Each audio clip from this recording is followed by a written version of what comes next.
Hello साथियों, नमस्कार। फिर से आपका स्वागत है बसरा मसूर चैनल पर एक नई कहानी के साथ, एक नए एपिसोड के साथ। कहानी शुरू करने से पहले आपसे एक रिक्वेस्ट है कि चैनल पर आए हैं तो सब्सक्राइब करें, हमारे चैनल को लाइक करें, शेयर करें, कहानी को पढ़ें, समझें और सुनें। कहते हैं कि जुर्म के निशान कभी नहीं मिटते। मुजरिम चाहे कितने भी शातिर हो, सबूत मिटाने के लिए भले ही किसी भी हद तक क्यों न चला जाए, लेकिन कानून का फंदा उसके गले तक पहुंच ही जाता है। कत्ल का एक ऐसा ही मामला मुंबई पुलिस के सामने आया। एक महिला का कत्ल करने के बाद कातिल किसी साये की तरह गायब हो गया।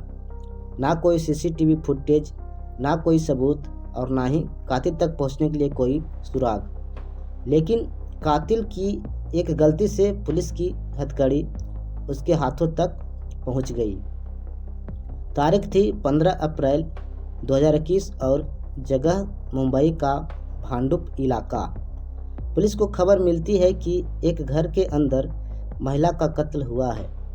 महिला का नाम था रतनबेन जैन और उम्र लगभग 70 साल। वो पिछले करीब 28 साल से अपने इस घर में अकेली रहती थी। लोगों को ब्याज पर रुपये देने और काखड़ा बेचने का काम करती थी। उसके किसी दोस्त का इसी इलाके में एक मकान भी था, जहां रहने वाले किराएदारों से किराया वही वसूलती थी। उसके गले पर धारदार हथियार से हमला किया गया था। पुलिस तफ्तीश करती है तो पता चलता है कि घर में रखे हुए करीब 3.5 लाख रुपए के गहने भी गायब है। घर में कोई सीसीटीवी कैमरा नहीं था और ना ही घर के आसपास। ऐसे में केस को सुलझाना काफ़ी मुश्किल लग रहा था।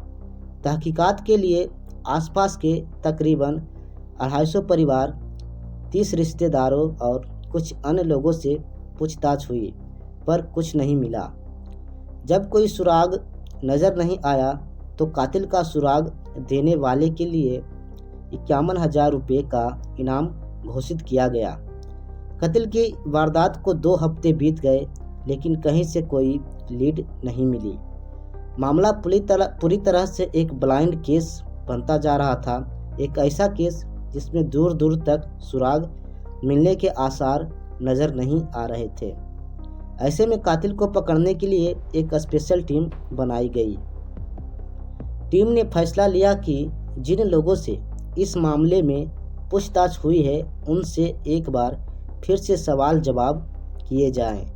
दोबारा पूछताछ शुरू हुई तो पुलिस को इन लोगों में एक ऐसा आदमी मिला जिसके खिलाफ एक पुराना धोखाधड़ी का केस था, जो बाद में आपसी सुलह से खत्म हो गया। 24 वर्षीय इमरान मुन्ने मलिक नाम के इस आदमी के बारे में बताया। एक बात और पता चली जिसने पुलिस का शक उसके ऊपर बढ़ा दिया।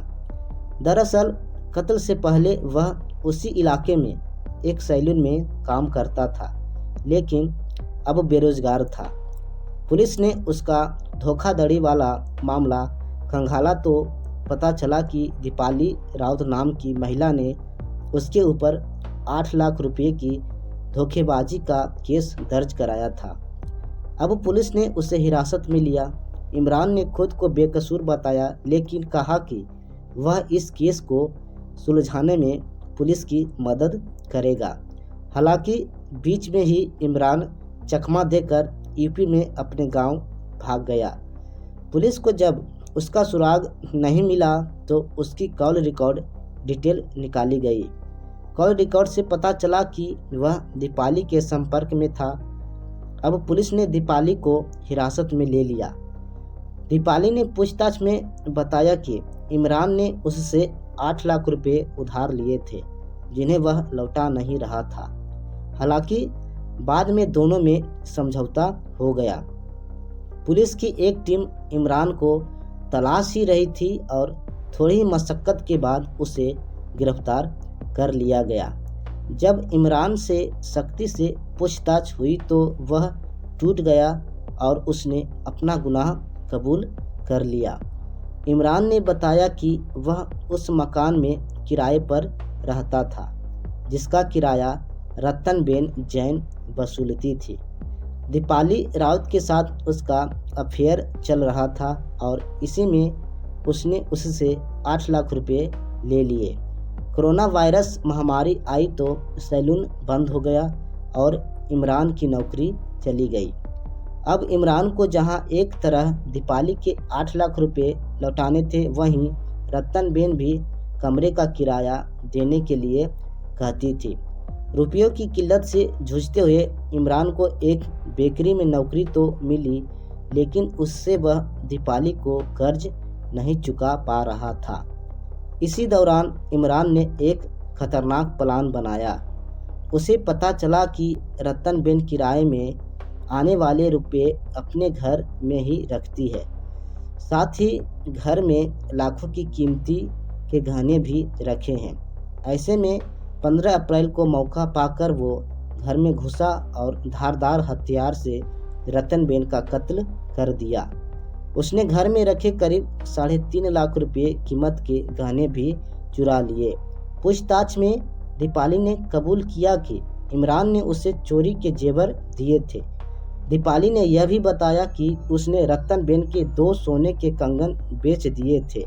पुलिस ने दोनों को हत्या के आरोप में गिरफ्तार कर लिया है। तो साथियों, ये थी कहानी, आज की घटना, लेटेस्ट घटना। कैसा लगा कमेंट करें। हमारे चैनल पर आए तो जरूर सब्सक्राइब करें। विदा लेना चाहेंगे। जय हिंद, वंदे मातरम, जय भारत।